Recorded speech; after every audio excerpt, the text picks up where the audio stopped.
Career booster academy সরকারি চাকরিজীবীর দ্বারা পরিচালিত একমাত্র বিশ্বস্ত চ্যানেল।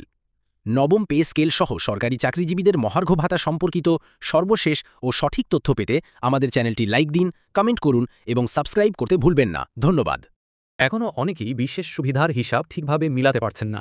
আগের দেওয়া ৫% বিশেষ প্রণোদনা এবং বর্তমানে ঘোষিত ১০% থেকে ১৫% বিশেষ সুবিধার পার্থক্য অনেকেই বুঝতে পারছেন না। এর ফলে প্রকৃতপক্ষে বেতন বা সুবিধা আসলে কত বাড়ছে সেটা স্পষ্ট নয় অনেকের কাছেই। তবে আপনি যদি আমার এই ভিডিওটি শুরু থেকে শেষ পর্যন্ত মনোযোগ দিয়ে দেখেন এবং কোথাও না কাটেন, তাহলে সব বিভ্রান্তি দূর হয়ে যাবে।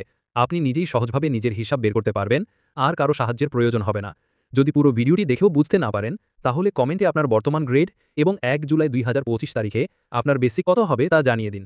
সেক্ষেত্রে আপনার প্রকৃত বিশেষ সুবিধা নির্ধারণ করে দেওয়া হবে। বিশেষ সুবিধা হিসাব করতে সর্বপ্রথম মনে রাখতে হবে যে ১ জুলাই ২০২৩ তারিখ থেকে কার্যকর হওয়া ৫% প্রণোদনা ভাতা সম্পর্কিত পরিপত্রটি ১ জুলাই ২০২৫ থেকে বাতিল হয়ে যাচ্ছে।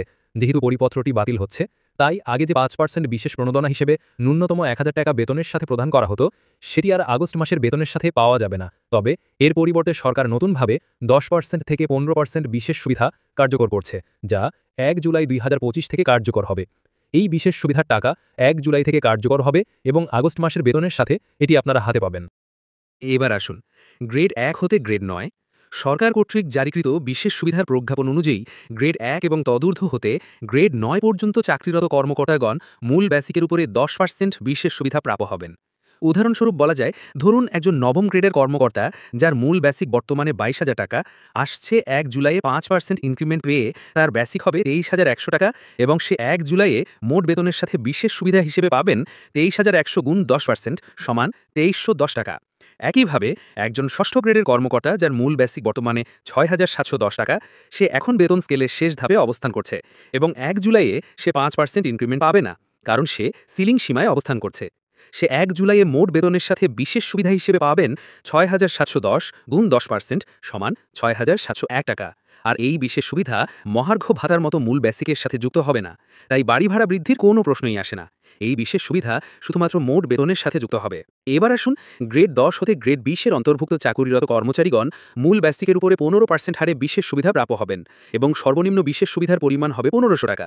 উদাহরণস্বরূপ বলা যায়, ধরুন একজন ২০তম গ্রেডের কর্মচারী যার মূল বেসিক বর্তমানে ৮,২৫০ টাকা, আসছে ১ জুলাইয়ে ৫% ইনক্রিমেন্ট পেয়ে তার বেসিক হবে ৮,৬৭০ টাকা এবং ১ জুলাইয়ে বিশেষ সুবিধা হিসাবে তার আসে ৮,৬৭০ গুণ ১৫% সমান ১৩০০.৫০ টাকা। যেহেতু তার বিশেষ সুবিধার পরিমাণ ১৫০০ টাকার নিচে অবস্থান করছে, সেহেতু সে ১ জুলাইয়ে মোট বেতনের সাথে বিশেষ সুবিধা হিসেবে পাবেন ১৫০০ টাকা। অর্থাৎ যে সকল কর্মচারীর মূল বেসিকের ১৫% ১৫০০ টাকার নিচে, তারা সর্বনিম্ন বিশেষ সুবিধা হিসেবে পাবেন ১৫০০ টাকা। একইভাবে একজন ১১ গ্রেডের কর্মচারী যার মূল বেসিক বর্তমানে ৩০,২৩০ টাকা, সে এখন বেতন স্কেলের শেষ ধাপে অবস্থান করছে এবং ১ জুলাইয়ে সে ৫% ইনক্রিমেন্ট পাবে না, কারণ সে সিলিং সীমায় অবস্থান করছে।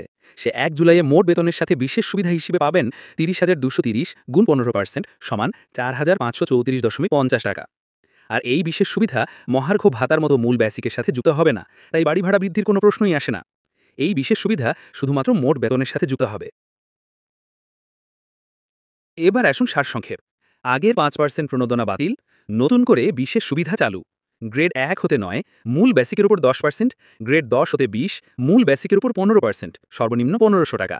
বেসিকের সঙ্গে যোগ না হলেও মোট বেতনের সঙ্গে যোগ হবে। বাড়ি ভাড়ায় কোনো প্রভাব পড়বে না।